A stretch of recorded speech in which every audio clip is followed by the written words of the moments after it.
జగన్ గారి పాలన ఎలా ఉంది? మన చంద్రబాబు గారి గతంలో పాలన ఎలా ఉంది చెప్పండి. జగన్ గారి పాలన ఏముందండి, వ్యవస్థను నాశనం చేసే విధంగా ఉంది. అన్ని విధాలుగా వ్యవస్థ నాశనమే, ఏం లేదు. 13వ వార్డు విషయం ఎత్తుకుంటే అన్ని చెత్త అయితేనేం గానీ, దోమలకైతేనేం గానీ ఏం చేసింది ఏం లే. ఎవరన్నా మాట్లాడితే వాళ్ళ మీద ఏమన్నా కేసులు పెట్టడం, వాళ్ళని ఇబ్బంది పెట్టడం, అది తప్ప ఏం లేదు. మంచి ఉంటది, చెడు ఉంటది. మంచిగా మాట్లాడతారు, చెడుగా మాట్లాడతారు. అది మామూలుగా వ్యవస్థలో ఉన్నది విధానమే. అది తప్పేం కాదు కదా. మంచి చేస్తే మంచి అని చెప్తారు, చెడు చేస్తే చెడు అని చెప్తారు, ఏం చేయకపోతే ఏం చేయలేదని చెప్తారు. వాస్తవం. ఈసారి లాస్ట్ గవర్నమెంట్ లో ఎవరు పనులు చేసుకోబోయేవాళ్ళు, ఎవరి విధానం వాళ్ళకు ఉండేది, ఎవరు కష్టం వాడు చేసుకునేవాడు. ఇప్పుడు ఏ టీ అంగట్లో పట్టినా, ఏ రోడ్డు మీద పట్టినా ఇద్దరు ముగ్గురు కూడారంటే రాజకీయాలే. స్కూల్ పిల్లకాయలండి, స్కూల్ పిల్లకాయలు. మా పాపలు స్కూళ్ళలో కూడా ఏం చెప్తారు, ఈసారి చంద్రబాబు నాయుడుకే ఓటేయాలా, జగన్ కి ఓటేయకూడదు అని చెప్తున్నారు. ఉద్యోగ అవకాశాలు ఉన్నాయంటారా యువతకి? ఉద్యోగ అవకాశాలు ఎక్కడున్నాయి? ఉద్యోగ అవకాశాలు యాడ్ లేవు. ఈసారి నెల్లూరు సిటీలో ఏ జెండా ఎగరబోతుంది సార్? మన టీడీపీ జెండా ఎగురుతుందండి. ఎక్కువ మెజార్టీతో గెలుస్తాడు. అనుకున్న దానికంటే, పోయినసారి అనుకున్న దానికంటే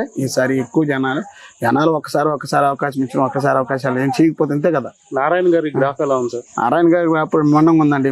ఎక్కువ మెజార్టీ వస్తుంది సిటీలో. అంటే నారాయణ గారు వస్తే డెవలప్ చేస్తారంటారా? నారాయణ గారు అంటేనే ఒక డెవలప్. అది ఎవరినైనా అడగండి, చదువుకున్న పిల్లకాయలు ఎవరైనా అడగండి. చదువుకుంటేనే కదా ఏదైనా తెలుస్తుంది, చదువుకోకపోతే ఏం తెలుస్తుంది చెప్పండి. ఇప్పుడు నేనున్నాను, నేనేదో చదువుకోక నేను ఇప్పుడు సెంటింగ్ పని చేసుకుంటాను, నా బాధలు పడతాను, నా కష్టాలు పడతా. అదే చదువుకుంటే మంచి ఉద్యోగం చేసుకుంటా, మంచి హోదాతనంలో మంచి ఉండేవాడిని కదా. బిడ్డలు అటు కాకుండా ఇప్పుడు నా పిల్లకాయలను చదివించుకోవాలంటే ఒక చదువుకున్న వ్యక్తి, గవర్నమెంట్ నడపగల వ్యక్తి, మన పిల్లకాయలు పక్క రాష్ట్రాలు పోకుండా ఆంధ్రాలో ఏదో ఉద్యోగం చేసుకో బతుకుతారు కదా. 3 రాజధానులు అంటున్నారు కదా, దాని మీద మీ స్పందన? ఏమి లేదండి, వేస్ట్. జగన్ గారు 3 రాజధానులు కడతారా? కట్టేదిలే పెట్టేదిలే.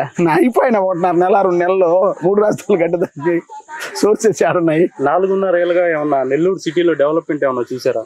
ఏం లేదండి, నెల్లూరు సిటీలో ఏం డెవలప్మెంట్ లేదు. చిన్న పెద్ద గౌరవం లే, బూతులు మాట్లాడుకుని తప్పకేం లే. ప్రజలు అమాయకులే కాదు, ప్రజల్ని ఈ రోజు తక్కువ అంచనా ఇస్తే కుదిరే పని కాదు. అది ఎవరు ఏం చేయాలో వాళ్ళ మైండ్ లో కాన్సెప్ట్ ఏదో డబ్బుల కోసమనో ఏదో ముందు కోసమనో అవన్నీ మొబ్బు పెట్టలేరు. ఎవరికాడ తినాలో వాళ్ళకాడ తింటారు, ఎవరికి తీర్పియాలో వాళ్ళకి తీర్పిస్తారు. ఆంధ్రప్రదేశ్ లో మద్యం ఎలా ఉంది సార్? అసలు మంచి మందేనా కాదా?